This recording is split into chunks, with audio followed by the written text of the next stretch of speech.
Well, the antes are going up to 5,000 blinds, 20 and 40,000. And to the next hand we go. Dan O'Brien. This time, look who's got the aces. Big Dan. And he raises, makes it 95,000 to go. Andy set behind him with the queen jack. We're going to make a play in the last pot. That didn't work out. The very next hand, you pick up 2 aces. How much did you start the hand with? You got to love it. About $1 million, 1.05 maybe. He's got $1 million left. He's got 2 aces, and he's just praying this guy comes over the top of him. Just makes the call. Incredibly, Vince, we started this final table with 3 guys in their 40s and 3 guys in their 20s. The guys remaining are the 3 guys in their 20s. So youth prevailing once again on the World Poker Tour. Andy making the call here. McLean folding out of the big blind. So here we go. What a flop for Andy. He's flopped 3 queens. This could spell doom for Dan O'Brien here. Pretty unbelievable. Well, Andy checks. And Dan's going to check. Good check behind him. Wow, that's incredible to me. Turn card, a 4 of spades. Well, Andy is now reaching for chips. And he is betting 165,000 here.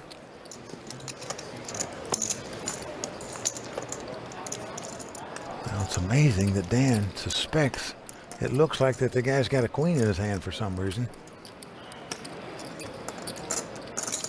Wow, he's just calling. With 2 aces, Vince, incredible. It is. 2 diamonds, 2 spades on the board. Down to the river we go. 7 of spades helps neither player. And it puts 3 spades on the board here, which is why I would have raised on the turn with the 2 aces, just in case your opponent has 2 spades in his hand, is backdoor to flush, and now you're sick. It's 220,000. Call. It's been called by Dan. And he mucks the 2 aces. But Vince, Pretty sick. incredibly, he didn't go broke on that hand like he well could have. He checked on the flop, checked on the turn, and made a crying call on the river. Really wish you would have bet more, bro. Ah, man.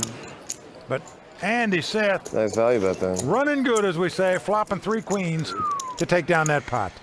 Oh, wow. You'll see what I had that time. That is pretty disgusting. Monster hand is. Honestly, like, that would have been the sickest thing ever. I almost folded on the turn, I swear to God. I'm trying to. What'd you have? That was so sick. Go ahead, Dan. Say it. You'll see. Is it? Well, Daryl Fish on this hand has the queen jack of spades. Let's see if he can be as lucky. Gonna make it 450 to go. Rayner out. Jared is gonna squeeze. Oh man, pair of aces.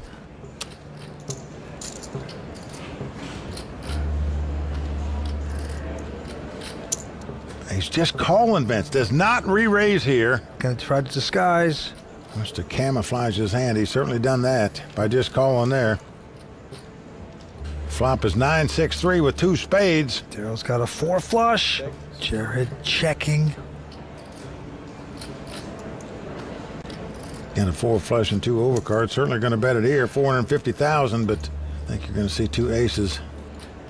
Check raise here. Well, that would be the time to attack, of course.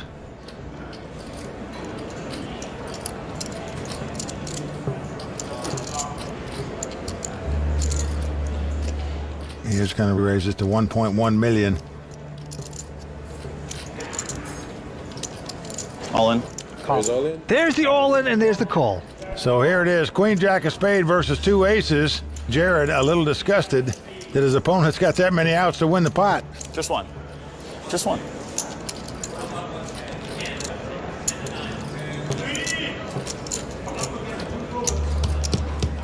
He's a slight dog. Right now he needs a spade, and he gets a spade! It's never easy. But it's still not over. Jared has the ace of spade. If another spade comes out, he will win the pot. Right now, Daryl has to avoid another spade. And he does so. 7 of hearts on the river. So with that double up, Daryl Fish is our chip leader with 3 left, Vince. Just incredible comeback for the Fish. He's gone from a guppy to Here we Moby see Dick. Jeff Gross raising it up with Jack 10 suited to 16,000. And now Ganesh Pather has pocket aces. And he's on the button. Great spot, obviously, to have 2 aces in position throughout the rest of the hand. Pather decides to just call. Ooh. I don't mind this play by Pather. He's known as a more conservative player, and Jeff likely to fold most of his hands to Pather's 3-bet. Pather here ensures that he'll see a flop against Jeff with his big hand. Both blinds out of the way, heads up to the flop, and this could be troublesome for Jeff Gross. He's hit a 10 with 2 9s on the board, 45,000 in the middle. Jeff should be pretty confident he has the best hand here, and continuation bets 14,000. Now this bet is not huge. Pather just calls the 14,000. I like that play in position, just calling. Now, it's not that he's scared of Jeff potentially having a 9 there on the flop. It's just that he wants to give him some more rope. He wants to keep the pot small. He knows he can still get 3 bets in because he's in position. Oh, this is disaster for Kanesh's pocket aces. And Jeff decides to check on the turn. I don't mind his check so much. But disciplined check behind by Kanesh. Yeah, well, now Kanesh is afraid that Jeff either has a 10 or a 9. Now here comes the river. It's a king of diamonds. Now I think Jeff needs to go for value here with his full house. Doesn't want Pather to check behind. The only problem for Jeff here is that there aren't too many hands that Pather could call with. If Pather had an under pocket pair, he would have been counterfeited and obviously can't call. Well, Gross is going to try to milk Kanesh for another 30,000 here. To Kanesh's credit, he didn't just snap call. He's thinking about this. Yeah, I think ultimately, especially with the bet sizing less than half the pot, Pather really has to call here with pocket aces. 10. And Pather will pay off, understandably. Jeff Gross got very lucky there.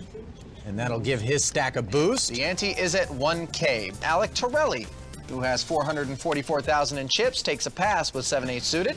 He plays pretty conservatively up front. I think it depends on the situation. I think this is a particularly tough table, so from early position, Alec's going to play pretty conservative, but I've seen Alec make some very, very aggressive plays. Queen 8 suited in the hijack for Sean Winter, and he's going to make it 22,000 to go. And this is, I think this is a fine open. I mean, I would definitely consider folding, but obviously this is not going to work as we see Sorrel with ace-king suited. It's not going to let this go.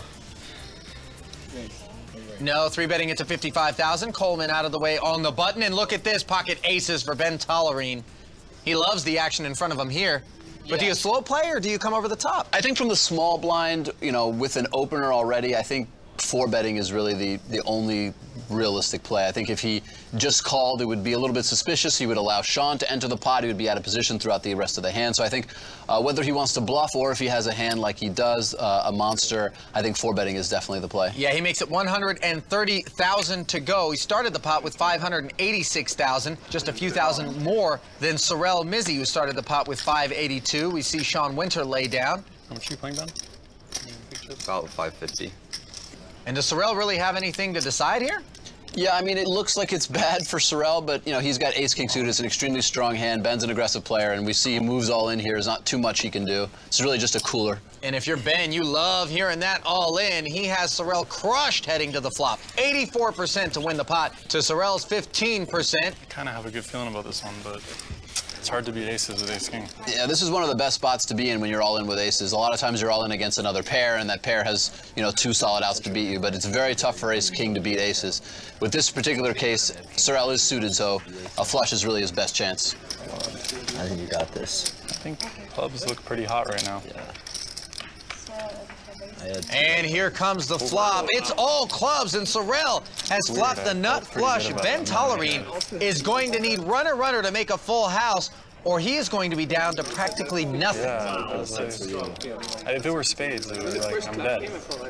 Don't pair the board. The turn card doesn't pair the board, which means Ben cannot make a full house to beat Sorrel's flush. It's weird, because normally I'd be like, there would be some anxiety before. The river card is inconsequential, and that is a disastrous turn of events for Ben. How does he do it?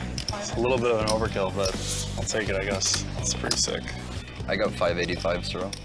Yeah, very unlucky for Ben Tollerine, obviously, but at the same time, you know, Sorrel and Ben both have very strong hands. It's really just a cooler. The fact that Sorrel got very lucky with ace-king doesn't mean that much. It's really that they both had strong enough hands to get all in, and Sorrel was the one who ended up on top. Going clubbing tonight.